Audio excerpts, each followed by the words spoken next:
Nagdula ng takot ay sa lalaki may bitbit na granada sa loob ng himpilan ng pulisya sa Iloilo City. Darito ang Ronda, Probinsya. Bandang alas 9 kagabi nang mabulabog ang police substation sa Haro, Iloilo City. Inimbitahan kasi ang lalaking kinilalang si Manuel Montano sa istasyon dahil sa pagdadala ng baril. Ang hindi alam ng mga pulis, may hawak pala siyang granada. Pinasok ni Montano ang kanyang hinlalaki sa ring ng granada.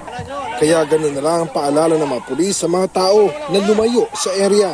Banta ni Montano sa mga pulis, kinuha raw niya ang safety pin ng granada. Tinanong ng mga pulis si Montano kung ano ang demand niya pero wala siyang ibinigay. Umabot ng halos 2 oras bago napakiusapan si Montano na ibigay ang granada sa mga pulis.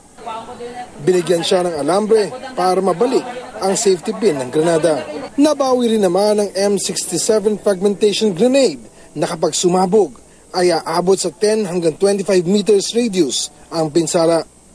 Nakuha rin sa kanya ang kalibre 45 baril. Ikinulong na si Montano na posibleng maharap sa reklamong illegal possession of firearms and explosives. Para sa unang balita, Oscar Oida, reporting.